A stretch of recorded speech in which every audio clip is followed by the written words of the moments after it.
नमस्कार दोस्तों, कर्नाटक विधानसभा के चुनाव संपन्न हो चुके हैं। अभी हाल ही में कर्नाटक की विधानसभा के 224 सीटों पर हुए चुनाव में बहुमत का आंकड़ा 113 का था। वहीं पर भारतीय जनता पार्टी 65 सीटों पर सिमट गई है। वहीं कांग्रेस पार्टी को बहुमत से बहुत ज्यादा यानी प्रचंड बहुमत, जिसको अपन लोग कह सकते हैं, 136 सीटों पर कांग्रेस पार्टी को जीत हासिल हुई है और बहुमत का आंकड़ा प्राप्त करके कर्नाटक में कांग्रेस पार्टी अपनी सरकार बनाने जा रही है।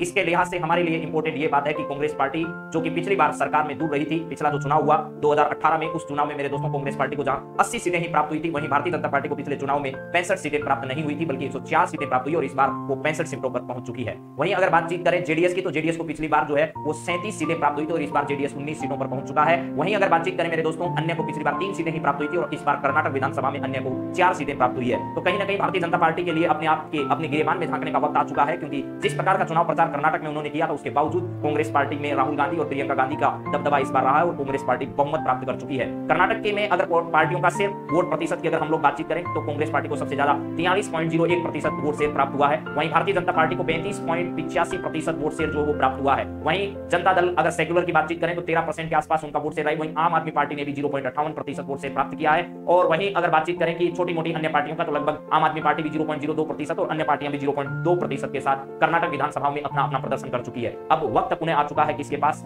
एक तरफ कांग्रेस पार्टी का वक्त यह है कि वो अपने आप को इस बूस्टर के माध्यम से पूरे देश भर में अपने आप का प्रचार प्रसार करे। आगे आने वाले राज्य राजस्थान है, उसके बाद में वापस आपका उत्तर प्रदेश का चुनाव है, उसके बाद में देश में चुनाव है। तो अगर ये बूस्टर डोज उनके लिए काम करती है तो कांग्रेस पार्टी एक बार पुनः देश भर में जीवित हो सकती है। कहीं ना कहीं ऐसा कहा जा रहा है कि ओपीएस जैसी योजनाएं जो सरकार ने शुरू की थी कांग्रेस राज्यों ने, वही योजनाएं जो है वो पूरे देश भर के अलग अलग, जैसे हिमाचल प्रदेश राज्य में भी वो एजेंडा सेट हुआ, तो कहीं ना कहीं राजस्थान में भी इस प्रकार की पहल की जा सकती है। सरकार इसका प्रचार प्रसार कर सकती है। तो कांग्रेस पार्टी के 136 सीटों के साथ चुनाव जीतने के बाद अगली लड़ाई शुरू होती है कि अब कर्नाटक का मुख्यमंत्री कौन होगा। तो कर्नाटक में जो कर्नाटक के प्रदेशाध्यक्ष कांग्रेस पार्टी के थे डीके शिव कुमार, वो और एक बार सिद्धारमैया, ये दोनों आपस में आमने सामने होंगे इस पद के लिए। लेकिन फिर भी डीके शिव कुमार जो एक बड़े मत से यानी 1 लाख से अधिक वोटों से इस चुनाव में विजयी रहे हैं, उन्होंने यही कहा है कि आलाकमान जो इस बारे में फैसला करेगा वही हमें मंजूर होगा। वहीं सिद्धारमैया भी यही चाहते हैं कि कहीं ना कहीं उनको मुख्यमंत्री की कुर्सी जो है वो क्या हो, प्राप्त हो। तो आप लोग देख सकते हैं कि ये दोनों जीत के बाद बड़े खुश नजर आ रहे हैं। और आपको पता होगा सिद्धारमैया और डीके शिव कुमार अब आने वाले समय में आपको कर्नाटक के चुनावों की जीत के बाद कोई ना कोई इन दोनों में से एक मुख्यमंत्री नजर आएगा। वहीं ज्यादा चांस जो मुझे लग रहा है वो डीके शिव कुमार का है और सभी आंकड़ों के हिसाब से अगर देखे जाए तो बड़े धनवान नेता माने जाते हैं डीके शिव कुमार कर्नाटक में। और कर्नाटक के विधानसभा का चुनाव जीतने के बाद इन दोनों के बीच में अब आलाकमान को फैसला करना है कि कर्नाटक की कुर्सी किसको सौंपी जाए। और यही एजेंडा तैयार करते हुए अब कहीं ना कहीं राजस्थान का रुख राहुल गांधी और प्रियंका गांधी और सोनिया गांधी को करना होगा। तो आप सभी को